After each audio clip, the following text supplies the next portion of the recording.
Need a new heart or liver? Science is making spare parts for humans. The whole idea of tissue engineering is how do you get those cells to actually form the tissue and to carry out the functions of tissue. The directions for a human being are written in code, 3 billion letters long. These instructions tell our bodies how to live, how to grow, how to die. Researchers call this code the sequence.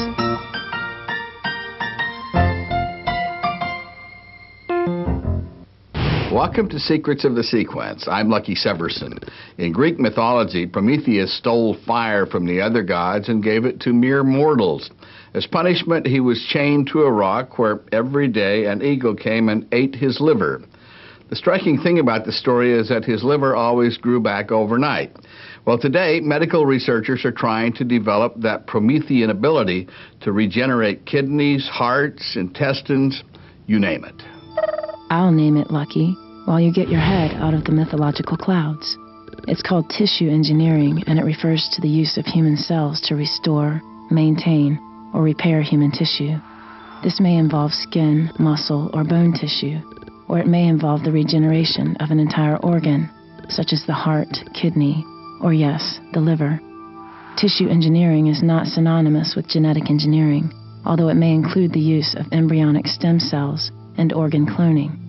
We're talking about science here, Lucky, not mythology.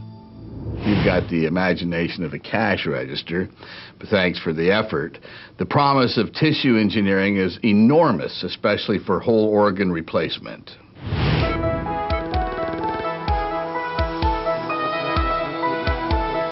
Because the supply of donor organs just cannot keep up with demand, organ replacement has become a major goal. The U.S. Defense Department is funding research into a broad range of tissue engineering for wounded soldiers, from bone, muscle, and skin to vital organs, including the heart. Engineered tissues could save a lot of lives. But just how do researchers go about doing this? Well, first they get some cells. Typically, you have a donor material that may be the patient's own cells. Cells may also come from another source. The whole idea of tissue engineering is how do you get those cells to actually form the tissue and to carry out the functions of tissue. Cells may have some memory of what they're supposed to do, but they also need structure, nutrients, and oxygen. Structure comes from what's called a scaffold, and they come in many, sizes. These are biodegradable polymer scaffolds for ears. And this is a scaffold for a finger. The scaffold gives the cells a structure on which to grow. Without a scaffold, the cells are free-floating. They can't connect with each other, communicate, and form tissue. With a scaffold, they have structure that they need for a certain period of time until they've formed enough tissue to have their own structure. When that happens, the scaffold dissolves. These are tissue-engineered ear cartilages for babies. With FDA approval, engineered tissues like these could be used to correct birth defects. Cartilage specifically is one of the easier tissues to create because cartilage cells themselves do not need a lot of oxygen. And in terms of the nutrients, they can receive them by diffusion. They don't need much of a vascular supply or a blood supply. Linda Griffith's lab at MIT has developed another kind of scaffold for liver regeneration, a liver chip. It's a tiny bioreactor that grows liver tissue from liver cells. This is the heart of our whole system. The cells live on the silicon chip that you can see inside there. They live in little tunnels through the chip. And when we're growing the cells, it's hooked to a life support system that pumps culture medium in through here, and it flows across the surface of the chip, and it flows out this exit here. So this is essentially the equivalent of an artery in an organ, and this is the equivalent of a vein. Fluid comes in, gets consumed, oxygen and so forth, and then comes out here. The liver chip lets researchers study how living tissue reacts to diseases of the liver and drugs to treat those diseases. Draper Labs in Cambridge, Massachusetts is using silicone chips to create intricate scaffolds for blood vessels. That's because a vital organ needs a constant blood supply to remain vital, a complete network of blood vessels from arteries to microscopic veins.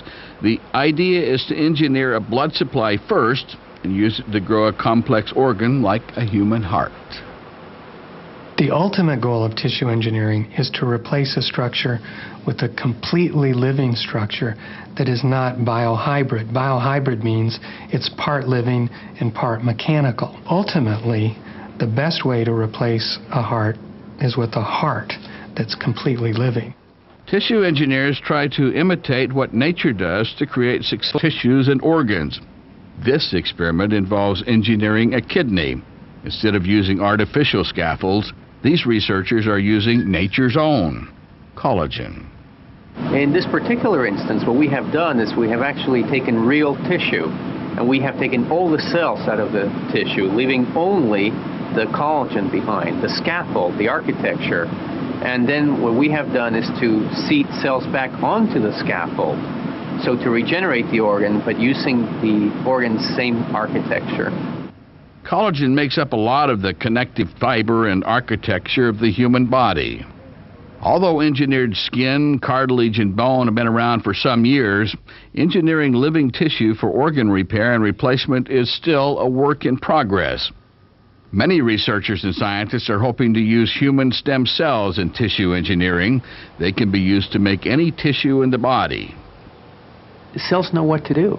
The cells know exactly what to do. All you have to do is put them in the right environment. They have all the genetic material necessary to become what they will become. So all they need is to have the right cues. Recently, researchers at the Massachusetts Institute of Technology grew functioning blood vessels out of human embryonic stem cells that could prove an ideal means of tissue regeneration. The Secrets of the Sequence teaching materials were developed at Virginia Commonwealth University with funding from the National Academy of Sciences and the Pfizer Foundation. The original public television series, Secrets of the Sequence, was produced by Ward Television with funding from Pfizer, the Pfizer Foundation, Oracle, and the Council for Biotechnology Information. Special thanks to member institutions of the series advisory board, consisting of Virginia Commonwealth University, Harvard University, University of Wisconsin, University of Michigan, University of California at San Francisco, and the MRC Laboratory of Molecular Biology, Cambridge, England.